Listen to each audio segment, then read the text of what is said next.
जय श्री राम, जय महाकाल। मैं हनुमान बाबा का छोटा सा बेटा आज आपके लिए फिर से एक नई वीडियो लेके आया हूँ। इस वीडियो के अंदर मैं आपको यह बताने की कोशिश करूँगा कि किस किस व्यक्ति से भगवान की पूजा अर्चना हो पाती है और किन किन व्यक्ति से भगवान की पूजा नहीं हो पाती है एवं उस भगवान के करीब भी नहीं जा पाते हैं। ऐसे भी लोग होते हैं इस संसार में। तो मैं आज आपको यह बताने की कोशिश करूंगा कि इनमें से कौन से लोग ऐसे हैं जो कि भगवान की प्रॉपर पूजा करते हैं और ऐसे कौन से लोग हैं जो भगवान की पूजा के बारे में सोच भी नहीं सकते और उन पे कृपा आ ही नहीं सकती किसी भी प्रकार से। तो सबसे पहले मैं बात करूंगा उन व्यक्तियों की जो कि भगवान की पूजा कभी कर नहीं सकते और भगवान की कृपा उन पे आ नहीं सकती। सबसे पहले क्रोधी। जिस भी व्यक्ति को क्रोध आता है, हर छोटी से छोटी बात पर उसको इतना गुस्सा आता है कि वह आस पड़ोस के व्यक्तियों से भी लड़ने लग जाता है। जहाँ पर काम करता है, जहाँ पर जॉब करता है, वहाँ पर अगर स्वतः ही उसको कोई थोड़ा सा कुछ बोल दे तो उस व्यक्ति से लड़ाई झगड़ा इतना कर बैठता है कि कुछ भी हो जाता है लड़ाई झगड़े के अंदर। ऐसा व्यक्ति कभी भी उस भगवान के पास नहीं हो सकता। ना जाने भगवान की अगर वो पूजा कर भी रहा है कब उसको गुस्सा आ जाए और वो भगवान के ही मार बैठे एवं भगवान की मूर्तियों को तोड़ बैठे है, भगवान की फ़ोटो को तोड़ बैठे। इसलिए ऐसे व्यक्ति के अंदर दिल के अंदर कभी भी भगवान अपने प्रति भावना उत्पन्न नहीं करते। तो पहला यही था कि क्रोधी जो भी व्यक्ति होता है उसके अंदर कभी भी भगवान का वास नहीं हो पाता है। दूसरा व्यक्ति वह होता है जो कि लालच से भरपूर होता है, जिसके तन मन के अंदर लालच बसा हुआ होता है। वह व्यक्ति कभी भी भगवान के करीब नहीं हो सकता। वह किस कारणों से वह भगवान के करीब नहीं हो पाता वह भी मैं आपको बताने की कोशिश करता हूँ। वह व्यक्ति हर एक छोटे से छोटी चीज़ के अंदर लालच करता है। कोई व्यक्ति अगर उसके पास सामान लेने जा रहा है तो वह उसको 1 रुपये का सामान 10 रुपये के अंदर बेचता है।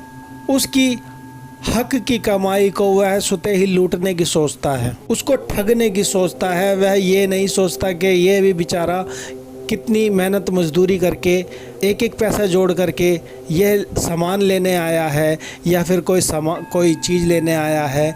वह ये नहीं सोचता, उसको तो केवल उसको ठगने से मतलब होता है।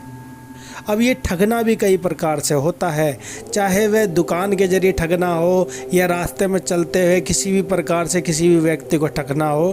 तो ऐसे व्यक्तियों को लालची कहा जाता है जो दूसरे की संपत्ति पे नज़र जमाए बैठते हैं और उनकी संपत्ति हड़पना चाहते हैं। ऐसे व्यक्तियों के दिल के अंदर कभी भी उस भगवान के प्रति भावना प्रकट नहीं होती, ना ही भगवान कभी उनके पास जाने की भी सोचते। उनको आप देखोगे वह काल के जाल के अंदर फंसे हुए होते हैं और उनके पास कभी भी भगवान का नाम नहीं मिलेगा आपको। अगर आप उनके सामने भगवान की बात भी करते हो तो वह आपको धुतकार देते हैं। वह कहते हैं भाई क्या बात कर रहा है तू, कुछ और बात कर। अब तीसरा व्यक्ति वह होता है जो कि कामी होता है। कामी का अर्थ यह होता है जो कि हर समय उसके दिमाग में अश्लील विचार चलते हों। अश्लील विचार का मतलब है किसी भी बहन बेटी के प्रति उसके दिमाग के अंदर गंदे विचार चलते हो, वह उसके साथ गलत कार्य करने की ही सोचता रहता हो हर समय और गलत कार्य भी करता हो कहीं कहीं पे जा कर के। ऐसे कामी व्यक्ति के अंदर कभी भी भगवान के प्रति कोई भी भावना उत्पन्न नहीं होती। उसके दिमाग में हमेशा केवल स्त्री ही स्त्री आती रहती है। तो ऐसे व्यक्ति को कभी भी भगवान नहीं मिलते और ना ही कभी भगवान उनके पास जाने की सोचते हैं। तो ये मैं आपको बताया था, कामी क्रोधी लालची इनसे भक्ति ना होए। भक्ति करे कोई सूरमा, तो सूरमा ही व्यक्ति से भक्ति हो पाती है उस परमात्मा की, उस भगवान की, उस मालिक की। अब मैं आपको बताता हूँ ऐसा कौन सा व्यक्ति होता है जो भगवान की प्रॉपर तरीके से भक्ति कर पाता है और भगवान उस पर खुश रहते हैं। ऐसा व्यक्ति होता है जो कि हर एक व्यक्ति को साथ लेके चलता है। जो कि अपना काम रोजगार पे जाते हुए अपनी पूरी फैमिली का एवं अपने घर परिवार का पूरा खर्चा उठाते हुए मेहनत मजदूरी करते हुए और 5 मिनट अपने घर के मंदिर के आगे बैठ कर के उस भगवान से विनती करता है, उस भगवान को याद करता है, उस भगवान से प्रार्थना करता है, हे भगवान मेरी रोजी रोटी बनाए रखना, और कहता है मुझे आपकी कृपा भी चाहिए।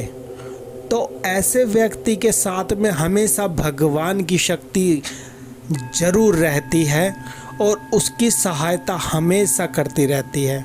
आप देखोगे ऐसे व्यक्ति को दिक्कत तो आती है कई दफ़ा आप देखोगे उनका काम रोज़गार भी छूट जाता है, मगर उनको स्वतः ही काम रोज़गार मिल भी जाता है। वह भगवान उनके साथ होते हैं, उन पे हर तरीके से कृपा करते हैं, कभी उनको झुकने नहीं देते ऐसे व्यक्ति को, क्योंकि वह अपने घर की जिम्मेदारी उठाते उठाते उस भगवान के लिए 5 मिनट निकाल करके और उस भगवान को भी याद करता है वह व्यक्ति, और कोई भी गलत कार्य नहीं करता। केवल उसको अपने काम धंधे से मतलब होता है, अपने घर परिवार के व्यक्तियों से मतलब होता है, आस पड़ोसी जो कि उनसे मिलते हैं उनसे प्रेम करता है, उनसे अच्छी भावना रखते हुए उनका भी कभी भी दिल नहीं दुखाता और सदा ही प्रेम की भावना प्रकट करता है उनके आगे।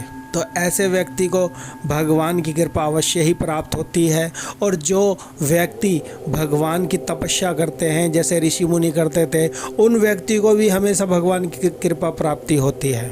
जो कि धर्म पुण्य करते हैं, गरीब आदमियों को खाना खिलाते हैं, लंगर करवाते हैं एवं उनको कई प्रकार के कपड़े देते हैं, ऐसे भी व्यक्ति को के साथ भगवान की कृपा अवश्य ही रहती है। क्यों? क्योंकि वह उनकी सहायता कर रहे होते हैं और भूखों को खाना खिला रहे होते हैं। तो ऐसे व्यक्ति के साथ हमेशा उस मालिक की, उस भगवान की कृपा अवश्य ही रहती है। तो आज का मेरा बताने का इतना ही उद्देश्य था आपको। आप भी नेक राह पे चलें, उस परमात्मा की राह पे चलें, और हर एक व्यक्ति का, चाहे वह व्यक्ति छोटा हो या बड़ा हो, हर एक व्यक्ति का साथ देते हुए चले।